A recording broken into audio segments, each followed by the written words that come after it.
আজকে আমার আর রান্না করতে ইচ্ছে করছে না। যাও বাইরে থেকে রুটি আর ডিমের তরকারি নিয়ে এসো। তুমি মা আর সাথী খেয়ে নাও। আর আমার জন্য একটা পিৎজা নিয়ে আসবে। অনেকদিন পিৎজা খাইনি, আজকে খুব পিৎজা খেতে ইচ্ছে করছে। প্রত্যেকদিন এরকম রাস্তার খাবার খেতে ভালো লাগে না। তুমি কেন রান্না বান্না করো না বলো তো? আমার অফিস কলিগের বউরা কত সুন্দর রান্না করে, আর তোমার রান্না করতে গেলে গায়ে জ্বর আছে কেন বলো তো? এতই যখন হাতে রান্না খাওয়ার শখ, তাহলে যাও অফিস কলিগের বাড়ির বউদের থেকে রান্না খেয়ে এসো। আমাকে রান্না করার কথা বলবে না। আর বাড়িতে তোমার মা আছে, বোন আছে, ওদেরকেও তো রান্না করার কথা বলতে পারো। ওদেরকে বলো, ওরা তোমাকে রান্না করে দেবে। রচনার কথা শুনে জিকো ভীষণ পরিমাণে রেগে যায়। তাই তখনই জিকো তার মা এবং বোনের কাছে যায়। আর জিকো তখন দেখে যে তার মা এবং বোন একসঙ্গে বসে টিভি দেখছে। তখন সে বউয়ের নামে নালিশ করতে শুরু করে, কারণ রচনা ভীষণ পরিমাণে ফুটপাতের খাবার খেতে পছন্দ করে, আর রাস্তার খাবার হলো তার প্রথম ভালোবাসা। আমি সেই কবে থেকে 5 কিলো কড়াইশুঁটি কিনে এনে ফ্রিজে রেখে দিয়েছি। তোমরা কড়াইশুঁটিগুলো ছাড়িয়ে কড়াইশুঁটির কচুরি আর আলুর দম রান্না করার একদিনও সময় পেলে না। আর মা, তোমার বৌমার স্বভাব তুমি তো ভালো করেই জানো, ও তো রান্না বান্না করতে চায় না। তুমি আর বোন অন্তত একটু রান্নাটা তো করতে পারতে। তোর বউ রান্না করছে না, তাই তুই আমাকে আর তোর বোনকে দিয়ে রান্না করানোর কথা ভাবছিস? আর দরকার কি রান্না করার? প্রত্যেকদিন বাইরে থেকে খাবার এনে আমাদের তো চলেই যাচ্ছে। সুতরাং এখন রান্নাঘরে গিয়ে রান্না করলে গ্যাস খরচা, তেল খরচা, নুন খরচা, ঝাল খরচা, তার থেকে কম দামি রাস্তার খাবার খাওয়া অনেক ভালো। হ্যাঁ দাদা, আর রাস্তার খাবারের স্বাদ হাতের রান্না করা খাবারের স্বাদের থেকে অনেক ভালো। এমনিতেই শীতের মধ্যে লেপ থেকে বেরোতে ইচ্ছা করে না, সুতরাং রান্না বান্না করার কথা উঠছেই না। আর তোর যদি এত কড়াইশুঁটির কচুরি আর আলুর দম খেতে ইচ্ছা হয়, তাহলে দেখ পাশে শম্ভু কাকুর দোকানে বিক্রি হচ্ছে, ওখান থেকে কিনে নিয়ে এসে খেয়ে নি। মা এবং বোনের কথা শুনে জিকোর কিছু করার থাকে না। তাই সে রাস্তায় বেরিয়ে দোকান থেকে কম দামি রুটি, ডিমের তরকারি এবং স্ট্রিট সাইডের পিৎজা কিনে বাড়িতে নিয়ে আসে। আর তারা যখন রাত্রিবেলা একসঙ্গে খাবার খেতে বসে, তখন তাদের বাইরের খাবার খেতে খুব ভালো লাগে। আর পরের দিন সকালবেলা ঘুম থেকে ওঠার পর জিকো বলে, আজকে আমি কিছুতেই বাইরের খাবার খাবো না। আজকে আমি অফিসে নিজের হাতের তৈরি টিফিন নিয়ে যাব। আর আমার বউ তো রান্না বান্না করবে না, আর আমি এদেরকেও বাইরের খাবার খেতে দেবো না। আমি নিজে রান্না করব। এই বলে জিকো অফিসে যাওয়ার আগে স্নান করি সাত তাড়াতাড়ি রান্নাঘরে ঢুকে পড়ি। আর সে সবার জন্য ব্রেড অমলেট এবং টোস্ট রান্না করতে শুরু করে। এভাবে তার যখন ব্রেকফাস্ট রান্না করা হয়ে যায়, তখন সবাই ঘুম থেকে ওঠে। এই দেখো, তোমরা রান্না করো না বলে আজকে আমি তোমাদের জন্য রান্না করেছি। এই নাও, ডিমের পোচ, অমলেট, বাটার টোস্ট সবকিছু আছে। তোমরা তাড়াতাড়ি করে ব্রেকফাস্ট করে নাও, আর এই খাবারগুলো নিয়ে আমি অফিসে যাব। এ বাবা জিকো, তুমি বেকার বেকার এসব রান্না করতে গেলে কেন? আজকে আমি, তোমার মা আর বোন ঠিক করেছিলাম পাশের দোকান থেকে ছেঁড়া পরোটা আর চানা কিনে খাবো। দূর, আমাদের আর ভালো লাগে না তুমি এসব খাবার খাও, আমরা ছেঁড়া পরোটাই খাবো। রচনার কথা শুনে জিকোর খুবই মন খারাপ করে, কারণ সে কষ্ট করে সকালবেলা উঠে সবার জন্য ব্রেকফাস্ট রান্না করেছে, আর এখন তার পরিবার বাইরের খাবার খেতে চাইছে। কিন্তু জিকোর এতে কিছু করার থাকে না। এমন সময় রচনা বাড়ির বাইরে বেরিয়ে পাশের ভিড় দোকান থেকে গরম গরম ছেঁড়া পরোটা এবং চানা কিনে নিয়ে আসে। আর তখনই সে তার শাশুড়ি মা এবং ননদের সঙ্গে খাবার খেতে বসে পড়ে। সত্যি জিকো, তুমি এই বাইরের ছেঁড়া পরোটা না খেয়ে খুব ভুল করলে। কোথায় তোমার এই ফিকে পানসা ব্রেড বাটার অমলেট, আর কোথায় এত সুন্দর তৈলাক্ত ছেঁড়া পরোটা? কোনো তুলনাই হয় না। হ্যাঁ, তোমরা এসব খাও, আমি আর কোনোদিনও তোমাদের জন্য রান্না করবো না। আর আমাকে একদম বাইরের খাবার খাওয়ার জন্য জোরও করবে না বলে দিলাম। এই বলে জিকো নিজের তৈরি করা পাউরুটি অমলেট নিয়ে অফিসে চলে যায়। আর অফিসে যাওয়ার পর সে মন খারাপ করে বসে থাকে। অন্যদিকে জিকোর বাড়ির লোকেরা দুপুরবেলা রাস্তার ধার থেকে গরম গরম সস্তার মাটন বিরিয়ানি অর্ডার করে। আর জিকো যখন তার বন্ধুদের সঙ্গে অফিসে লাঞ্চ করতে বসে, এমন সময়, কি ব্যাপার জিকো, আজকেও বৌদি রান্না করেনি নাকি? সেই জন্যই এরকম অমলেট আর পাউরুটি নিয়ে এসেছিস? সত্যি তোকে দেখলে খুব খারাপ লাগে জানিস তো। এই নে, আমার থেকে লাঞ্চ করে নে। আমার বউ আজকে কড়াইশুঁটি দিয়ে মাছের ঝোল আর ভাত রান্না করে আমাকে পাঠিয়েছে, দেখ কেমন হয়েছে খেতে। এই বলে নিখিল যখন জিকোর দিকে বাড়ির তৈরি করা খাবার এগিয়ে দেয়, তখন বাড়ির তৈরি করা খাবার খেয়ে জিকোর মন একেবারে ভরে ওঠে। আর সে তার বন্ধুর কাছ থেকে বেশি বেশি করে ভাত এবং মাছের ঝোল খেতে শুরু করে। আর বলিস না রে, আমি এই জ্বালাতনেই মরে যাচ্ছি। যবে থেকে আমার বিয়ে হয়েছে, সেই তবে থেকে আমার বউ যে রাস্তার খাবার খাওয়া শুরু করেছে, আর বলার মতো না। আর ও নিজে নয়, বরঞ্চ আমার মা বোনও ওদের দলে আছে জানিস তো। প্রত্যেকদিনই বাইরে থেকে কম দামি খাবার কিনে এনে খাচ্ছে আর পড়ে পড়ে ঘুমাচ্ছে। আমি কি করি বলতো? তুই বরং একটা কাজ কর, তোর মা বোন আর বউকে নিয়ে আমার বাড়িতে আই। আমার বউ তোর বউকে রান্না করে খাওয়াবে আর রান্না শিখিয়ে দেবে। দেখবি, ও যখন দেখবে আমার বউ নিজের হাতে রান্না করে আমাদেরকে খাওয়াচ্ছে, তখন তোর বউ বাড়ি গিয়ে নিজে রান্না করা শুরু করবে। কারণ মেয়েদের মধ্যে একটা হিংসা কাজ করে জানিস তো, যে কে কার থেকে বেশি ভালো রান্না করবে। তাই তুই চিন্তা করিস না, তুই নিয়ে চলে আয়। নিখিলের এমন বুদ্ধি জিকোর ভীষণ ভালো লাগে। তাই একদিন জিকো তার মা, বউ এবং বোনকে নিয়ে নিখিলদের বাড়িতে যায়। আর জিকোর বউ ডিম্পি সেদিন সবাইকে গরম গরম পাঁঠার মাংস, ভাত এবং তার সাথে মাছের মাথা দিয়ে ডাল ইত্যাদি রান্না করে খাওয়ায়। বাবা, তুমি কত কিছু রান্না করেছো। সত্যি কথা বলতে তুমি এইসব কিছু রান্না করেছো নাকি রাস্তার ধার থেকে কিনে নিয়ে এসে খাওয়াচ্ছ? কারণ এত খাবার এত তাড়াতাড়ি রান্না করা সম্ভব নয়। কিন্তু যাই বলো না কেন, খাবারগুলো খেতে দারুণ হয়েছে। তার মানে তোমার বর তোমাকে খাটিয়ে রান্না করে খেতে পছন্দ করে। তুমি এই যে এত কিছু রান্না করেছো, যেমন পাঁঠার মাংস কষা, ভাত, তেল কই, এই রান্না করতে গিয়ে যা তোমার মশলাপাতি গ্যাস খরচা হয়েছে, তার থেকে কম টাকায় তুমি রাস্তার ধারের দোকান থেকে এর চেয়েও স্বাদালো খাবার পেয়ে যেতে। তাই নাকি? আমি এটা তো কখনো ভেবে দেখিনি। হ্যাঁ তাই, এখনো যখন ভেবে দেখোনি, এবার একটু ভাবতে শেখো। কারণ শীতের মধ্যে এরকম রান্না করতে করতে দেখো তোমার হাতগুলো কেমন কালো হয়ে গেছে।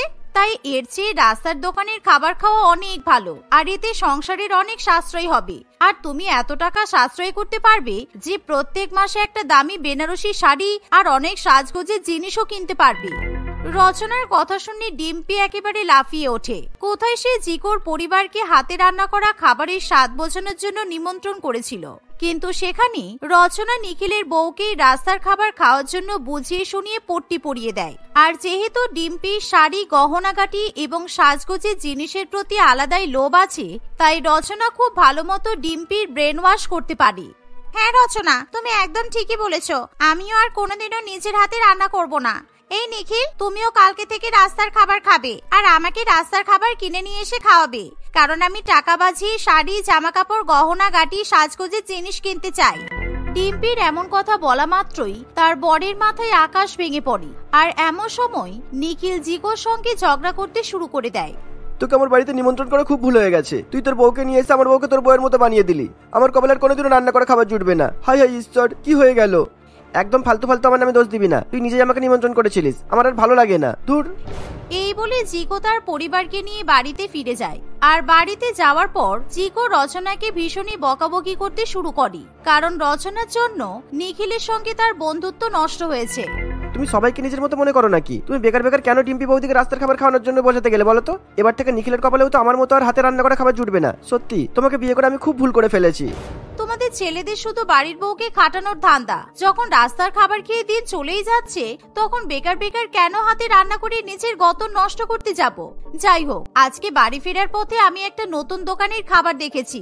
ওই দোকানে ঢাকাই পরোটা আর তরকারি বিক্রি হচ্ছিল। তুমি কিন্তু রাত্রিবেলা কিনে নিয়ে আসবে।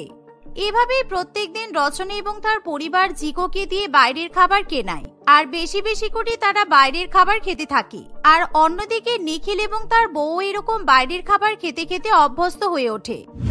দেখতে দেখতে কিছুদিন কাটে, আর এরকম বাইরের খাবার খেতে খেতে নিখিল এবং জিকোর দুজনেরই শরীর খারাপ করে। তবুও তাদের পরিবার কিছুই শুনতে চায় না। আর এখন তারা দুজনেই রাস্তার খাবার লাঞ্চ বক্সে নিয়ে আসে। আর যেদিন তারা রাস্তার খাবার কিনতে ভুলে যায়, সেদিন তারা অফিসের ক্যান্টিনে লাঞ্চ করে। এভাবেই আরো কিছুদিন কাটে।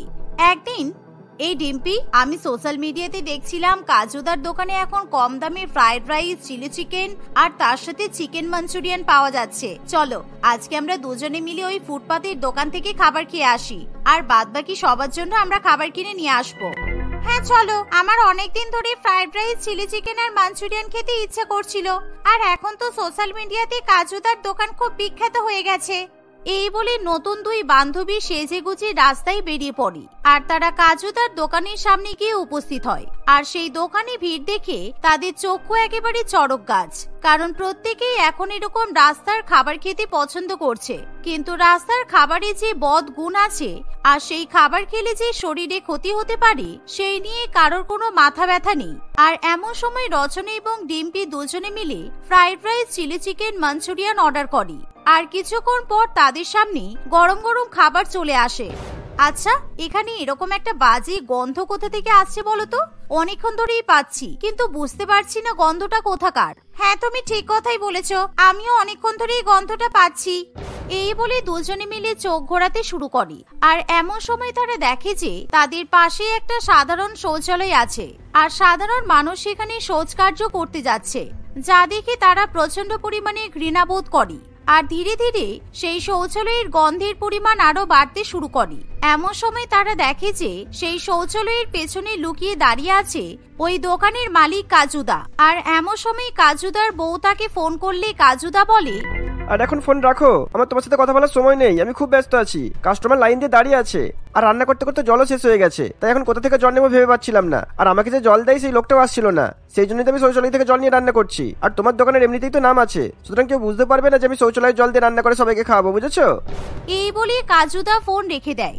আর তখনই সেই শৌচালয় থেকে নোংরা জল নিয়ে এসে ফ্রাইড রাইস, চিলি চিকেন এবং মাঞ্চুরিয়ান রান্না করতে শুরু করে।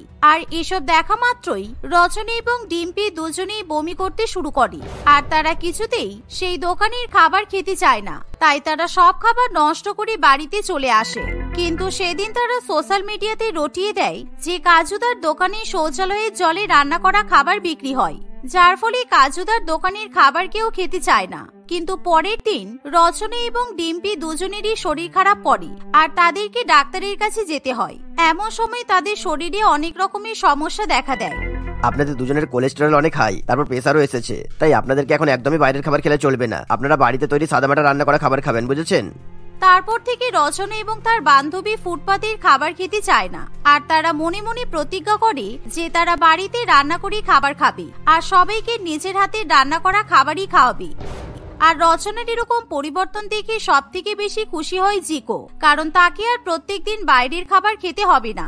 আমার জন্য তোমাদের অনেক ক্ষতি হয়ে গেছে আর আমারও ক্ষতি হয়েছে, তাই এবার থেকে আমি নিজের হাতে সাদামাটা রান্না করা খাবার সবাইকে খাওয়াবো।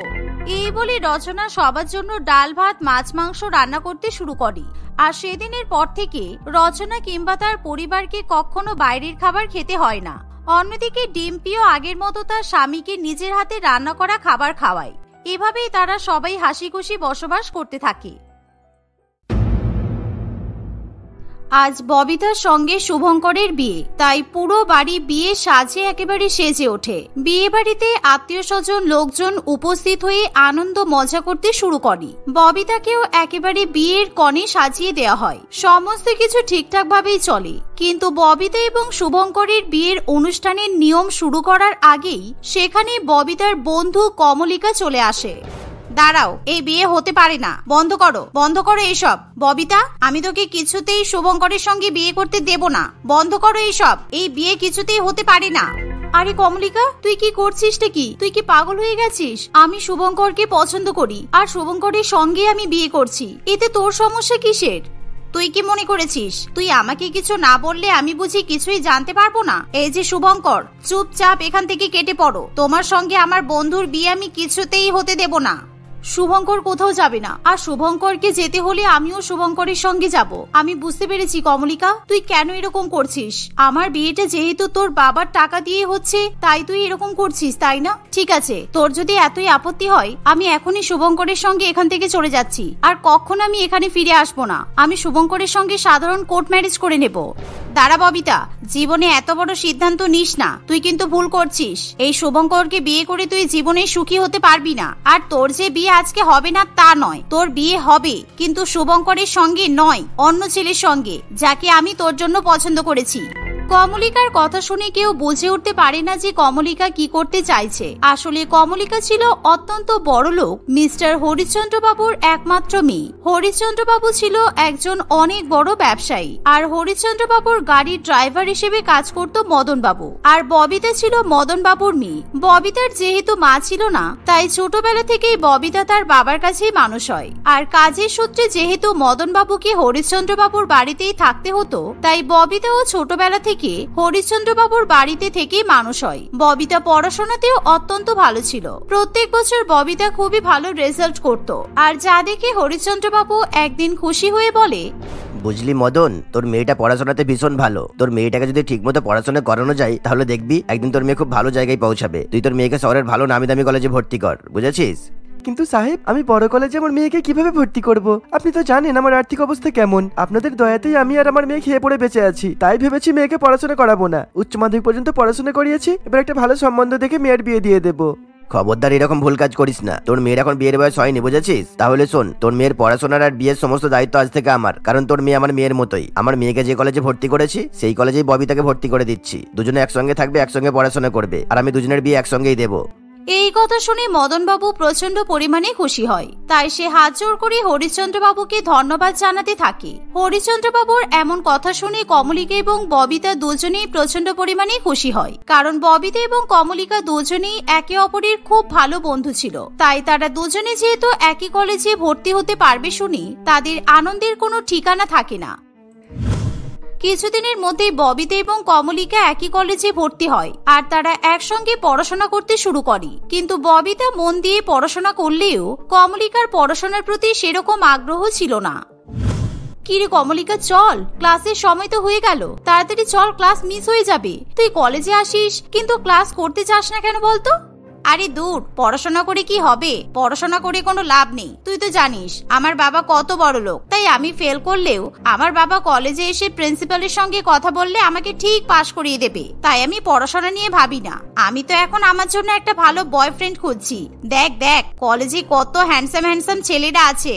আচ্ছা তাই? তাহলে তো তোর সঙ্গে এখানে দাঁড়িয়ে থেকে আমার কোনো লাভ নেই। তোর বাবা বড় লোক, তোর কোনো চিন্তা নেই, কিন্তু আমাকে তো মন দিয়ে পড়াশোনা করতে হবে। মন দিয়ে পড়াশোনা করে আমি একটা চাকরি করতে চাই, যাতে আমি বাকি জীবনটা ভালো করে কাটাতে পারি। আরে তুই এত চিন্তা করছিস কেন বলতো?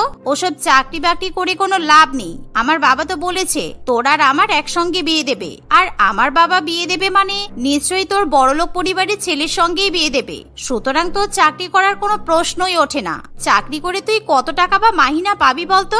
জাস্ট চিল কর, চিল। না রে, আমি কাকুকে যথেষ্ট সম্মান করি, আর কাকু আমাকে খুব ভালোবাসে বলেই তো এরকম একটা নামি দামি কলেজে ভর্তি করেছে। তাই আমি ভালো রেজাল্ট করে কাকুকে দেখিয়ে দিতে চাই। কাকু আমার পেছনে এত টাকা নষ্ট করছে, সেগুলো আমি বৃথা হতে দেব না। আরে বাবা ঠিক আছে, চল ক্লাসে চল। কি জানি তোর কেন কোনো ছেলেকে পছন্দ হয় না। মাঝে মধ্যে তুই ছেলে না মেয়ে আমি সত্যি কনফিউজড হয়ে যাই। এই বলে কমলিকা ববিতার সঙ্গে ক্লাস করতে চলে যায়। আর দেখতে দেখতে এভাবেই 6 মাস কাটে। তবে এই 6 মাসের মধ্যে কমলিকা এবং ববিতার জীবনে অনেক পরিবর্তন আসে। একদিন কমলিকা ববিতাকে বলে, জানিস ববিতা, এতদিনে কলেজের একটা ছেলেকে আমার পছন্দ হলো। উফ, ছেলেটাকে দেখে আমি একেবারে পাগল হয়ে গেছি। ছেলেটার নাম কি জানিস? কমল। কমল কমলিকা কি মিল দেখেছিস? আমার মনে হচ্ছে উপরওয়ালা আমাদের দুজনকে দুজনের জন্যই তৈরি করেছে। কমলিকার মুখে কমলের নাম শুনে ববিতা ভয় পেয়ে যায়। কমল? তুই কোন কমলের কথা বলছিস? মানে আমাদের ক্লাসে যে পড়ে বিএসসির কমলের কথা বলছিস? আরে না রে, তোর মাথা খারাপ। আমি এম কমের কমলের কথা বলছি, আমাদের থেকে সিনিয়র। যেমনই লম্বা তেমনই হ্যান্ডসাম। উফ, ওকে দেখে আমি একদম ফিদা হয়ে গেছি। তুই কি চিনিস ওই কমলকে?